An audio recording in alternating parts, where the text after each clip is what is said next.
Hai gorgeous, welcome to my place. Terima kasih sudah mengklik video ini. Nggak pakai lama, watch.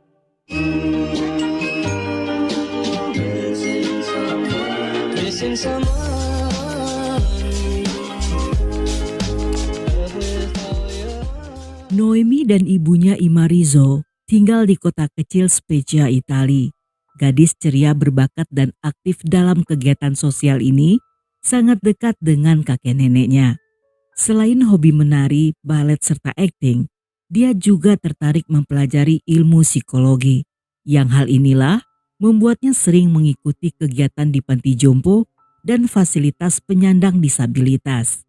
Di sana Noemi sering mengajak penghuni panti untuk sekedar ngobrol sambil memberi mereka semangat hidup. Seperti gadis remaja lainnya, Noemi menyukai salah satu siswa di sekolah yang setahun lebih tua bernama Lucio Marzo. Lucio berasal dari desa tetangga Montesardo dan merupakan anak yang aktif dalam band sekolah dengan posisi sebagai pemain trompet. Namun Lucio yang suka sepak bola, di masa depan justru bercita-cita ingin menjadi koki. Noemi yang sangat menyukai Lucio pada akhirnya memberanikan diri menyatakan cinta, dan tidak lama setelahnya mereka pun berpacaran. Selama musim panas, dua remaja yang sedang kasmaran ini selalu menghabiskan waktu bersama-sama. Namun, karena keduanya menyembunyikan hubungan ini dari orang tua masing-masing, sehingga mereka secara diam-diam bertemu di luar jadwal sekolah. Kedua remaja ini terlihat sangat manis saat bersama-sama, dan teman-temannya menjadikan mereka sebagai pasangan ideal. Tapi seperti pasangan pada umumnya, seiring berjalannya waktu, mereka seringkali bertengkar karena rasa cemburu. Pertengkaran yang awalnya hanya sekedar ngambek atau adu argumen, perlahan berubah menjadi kekerasan. Setiap kali bertengkar, Noemi selalu pulang dengan kondisi lebam di wajah serta tangan. Ketika orang tuanya mengetahui tentang hubungannya dengan Lucio, semuanya menentang dan meminta sang putri menjauh dari pemuda itu. Tetapi seperti remaja di mabuk cinta, setiap kali keluarganya melarang, Noemi justru semakin bersikeras untuk meneruskan jalinan cinta monyetnya.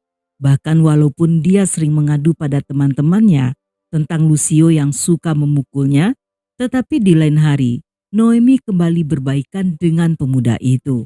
Melihat putrinya yang tidak bisa dilarang, Ima pun melaporkan Lucio ke Kejaksaan Anak atas tuduhan kekerasan.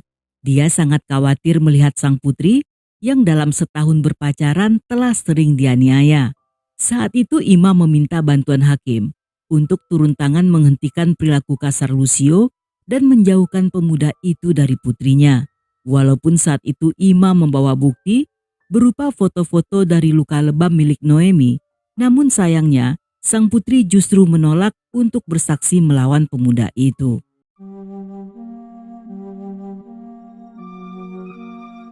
Pada 3 September 2017, Noemi berpamitan pada ibunya untuk pergi bertemu temannya. Setelah kepergian sang putri, Ima baru menyadari jika setiap kali Noemi pergi bersama temannya, gadis itu tidak pernah memberitahu siapa nama temannya itu. Ketika hampir tengah malam Noemi belum kembali dan tidak berhasil dihubungi, Ima yang khawatir segera memeriksa kamarnya yang di sana dia menemukan jika sang putri tidak membawa dompet serta ponselnya. Takut jika terjadi sesuatu yang buruk, Ima pun menghubungi beberapa teman terdekat Noemi, tetapi tidak satu pun yang mengetahui keberadaan gadis itu. Saat itu karena panik, Ima segera melapor pada polisi. Namun karena petugas yang dinas di malam itu mengenal semua orang di desa tersebut, dia meminta Ima untuk tenang dan menunggu hingga esok pagi. Karena menurutnya, mungkin saja Noemi sedang bersenang-senang bersama temannya hingga gadis itu lupa waktu. Ketika keesokan pagi Noemi masih belum kembali, seorang polisi bernama Borello segera melakukan penyidikan. Dan ketika mengetahui bahwa kemungkinan Noemi pergi bersama pacarnya, dia pun segera mendatangi Lucio. Namun saat ditanyai, Lucio mengaku bahwa di hari kejadian Noemi tidak pernah muncul, sehingga dia pulang ke rumah dengan perasaan yang kecewa. Karena tidak mendapat informasi yang diinginkan, Borello pun kembali ke stasiun. Tetapi selang beberapa jam kemudian, Lucio dibawa ke kantor polisi karena telah menabrak mobil orang lain. Lucio yang saat itu mengendarai mobil ayahnya diketahui tidak memiliki SIM dan dia beralasan bahwa tabrakan tersebut terjadi karena sedang tidak fokus dan gelisah ketika memikirkan Naomi yang telah menghilang. Mobil yang ditabrak Lucio merupakan milik seorang montir bernama Fausto yang setelah diselidiki, Lucio memiliki dendam pada pria itu sehingga dengan sengaja menabrak mobilnya. Semua orang di daerah itu mendengar rumor tentang Fausto yang disebut-sebut sebagai pecandu narkoboy yang menargetkan para remaja untuk dicekoki obras dan setelahnya merekam video dewasa.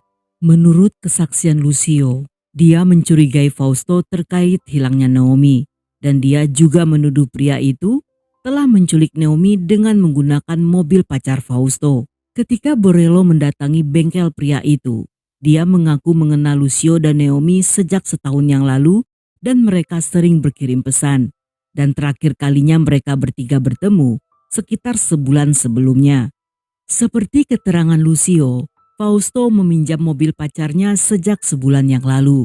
Tetapi pria itu memiliki alibi yang kuat dan ada banyak saksi mata yang memastikan jika di hari Naomi hilang, Fausto seharian sedang bekerja di bengkel dan setelahnya kembali ke apartemennya.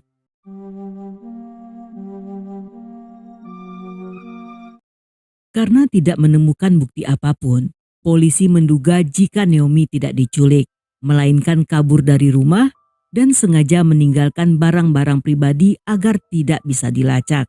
Namun detektif Borello yang ragu tentang hal itu, berusaha keras menggali berbagai hal terkait kasus tersebut. Di saat bersamaan, polisi juga mendapat tekanan ketika media Italia mulai menyorot kasus ini. Mereka bahkan datang ke desa kecil tersebut untuk melakukan wawancara dengan kerabat Naomi. Untuk mencari tahu tentang Naomi yang lebih detail, polisi berencana untuk kembali menemui Lucio. Tetapi sebelum mereka sempat menemui pemuda itu, polisi justru menemukan sesuatu yang tampak menarik dari akun media sosial gadis itu. Dalam postingan terakhir 7 hari sebelum kejadian tersebut, Naomi membagikan postingan tentang cinta yang penuh toksik, yang kalimat-kalimatnya merupakan penggalan dari sebuah puisi yang berasal dari halaman Amor del Pandejos yang menceritakan tentang kekerasan terhadap perempuan. Dari postingan tersebut, polisi pun meyakini jika sepertinya Lucio lah yang menjadi penyebab Naomi menghilang. Namun ketika polisi mencari pemuda itu, Lucio sangat sulit untuk ditemui. Dan setiap kali sang detektif mendatangi rumahnya, Biagio ayah Lucio menyatakan keberatan karena tidak ingin polisi mencari-cari putranya. Ketika berita Naomi muncul di media, di waktu bersamaan di desa tersebut mulai menyebar rumor buruk tentang keluarga Lucio. Yang hal ini membuat sang ayah Biagio sangat kesal dan semakin bersikeras melarang polisi untuk bertemu putranya. Karena tidak bisa bertanya secara langsung pada Lucio, detektif Borello pun bertanya pada Biagio tentang Naomi. Tetapi sepanjang pembicaraan, pria tua itu hanya menceritakan hal-hal buruk dan mengatakan jika gadis itu pengguna narkoboy yang hanya membawa pengaruh buruk bagi putranya.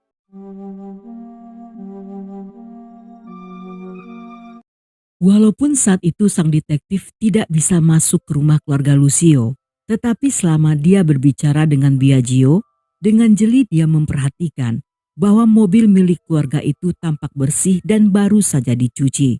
Hal ini cukup janggal karena saat itu merupakan musim panas yang membuat semua mobil di daerah itu seharusnya penuh debu dan tidak mengkilap seperti mobil Biagio. Namun yang paling menarik perhatian Borello, secara samar dia bisa mencium bau cairan amonia yang sangat kuat yang berasal dari mobil itu.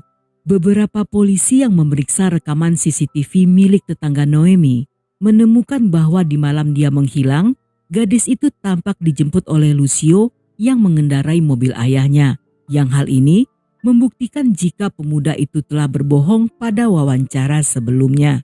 Polisi pun membawa Lucio dan ayahnya untuk diinterogasi secara terpisah. Saat Lucio ditanyai tentang rekaman tersebut, dia mengaku bertemu Naomi di malam itu dan mengajaknya ke pantai untuk berbicara, yang berakhir dengan pertengkaran dan putusnya hubungan mereka.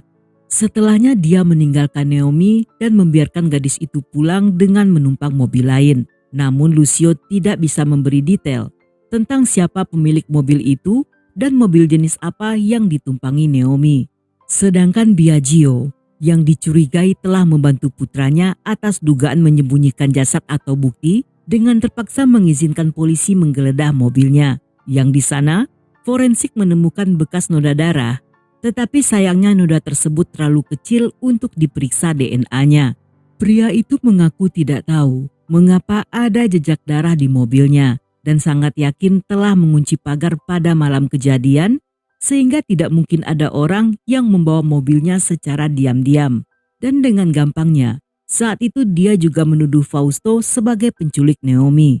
Akibat keterangan Biagio, media serta penduduk desa juga ikut mencurigai Fausto yang tidak punya kesempatan untuk membela diri. Walaupun polisi sudah mengkonfirmasi jika Fausto tidak terlibat, tetapi banyak orang yang masih menduganya sebagai pelaku. Selama proses interogasi, sang detektif memperhatikan jika sikap Lucio sangat berbeda. Ketika dia diinterogasi bersama ayahnya, pemuda itu tampak gugup, berbicara dengan gagap dan lebih banyak diam. Namun saat diinterogasi sendirian, Lucio bersikap nakal dan memprovokasi polisi serta dengan berani menceritakan banyak kebohongan. Hal ini pun menarik perhatian detektif Borello yang berhasil menemukan fakta bahwa selain bermasalah dengan hukum, pemuda itu pernah dirawat di rumah sakit jiwa karena penggunaan obat-obatan lunak dan telah menjalani 3 perawatan medis dalam setahun. Tetapi sayangnya mereka tidak bisa menangkap Lucio hanya karena dia pernah dirawat di RSJ, sehingga kepolisian membutuhkan bukti kuat untuk menangkapnya.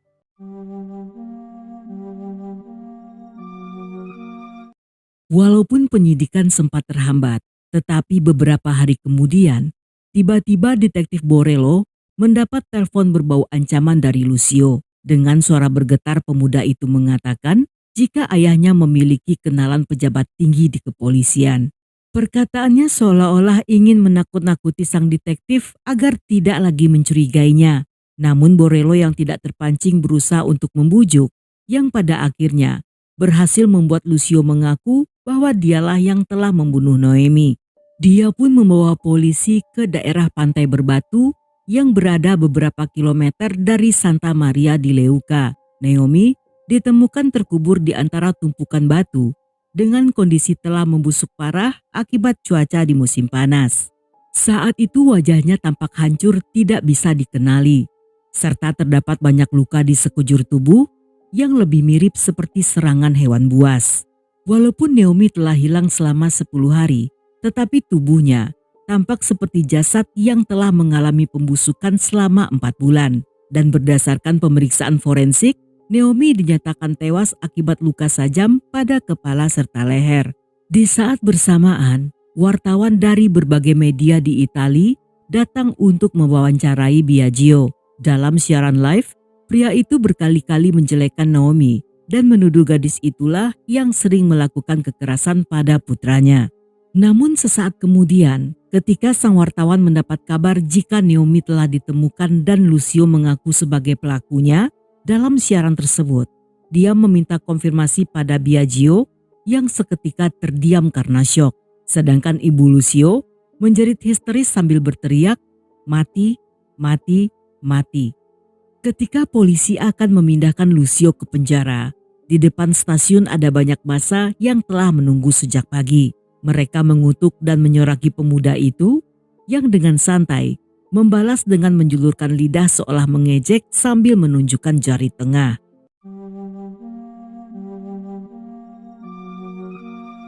Dalam interogasi yang panjang, Lucio menceritakan kejadian yang sebenarnya.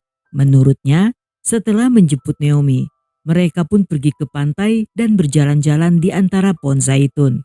Pada awalnya semua baik-baik saja, tetapi seperti yang biasa terjadi, keduanya mulai bertengkar sehingga Lucio mengatakan ingin putus saja. Hal ini membuat Naomi yang merasa kesal berbalik menghina Lucio. Dan karena tersulut emosi, pemuda itu mengambil sebuah batu dan memukul kepala Naomi yang seketika terjatuh hingga pingsan. Namun Lucio yang belum puas mengambil sajam yang dibawanya dari rumah. Dia mulai menusuk leher serta kepala gadis itu dengan kasar hingga meninggalkan serpian logam di leher Naomi. Setelah memastikan sang kekasih tewas, dia pun menyembunyikan jasadnya dengan menumpuknya menggunakan batu-batu yang ada di area tersebut. Sepulang dari sana, ayah Lucio yang sepertinya menyadari jika putranya baru saja melakukan kejahatan, alih-alih melapor pada polisi, dia justru membantu Lucio untuk menyembunyikan kejahatan tersebut. Demi menjaga nama baik keluarga, dia juga menuduh Fausto dengan tujuan untuk mengalihkan perhatian polisi. Karena hal ini, tidak satupun masyarakat serta media yang bersimpati pada keluarga mereka. Bahkan ketika Biagio mengatakan pada wartawan bahwa mereka merasa terancam oleh Fausto karena pria itu memiliki senpi yang kapanpun bisa menghabisi mereka, namun tidak satupun orang yang percaya dan membelanya. Pada Oktober 2018, Lucio divonis hukuman penjara selama 18 tahun, sedangkan Biagio dibebaskan karena tidak terbukti terlibat. Ketika pria itu keluar dari ruangan sidang, saat itu ada banyak massa yang menunggu di depan pengadilan sambil memakinya. Mereka mengatakan bahwa Biagio yang sering menjelek-jelekan Naomi secara tidak langsung juga ikut membunuh gadis malang itu. Setahun kemudian, Ima membuat penggalangan dana untuk gadis-gadis muda yang mengalami kekerasan dalam hubungannya seperti yang dialami oleh Naomi. Dan dana tersebut diberikan kepada kepala sekolah Naomi untuk dikelola.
Avete visto cos'è successo? Avete visto cos'è successo?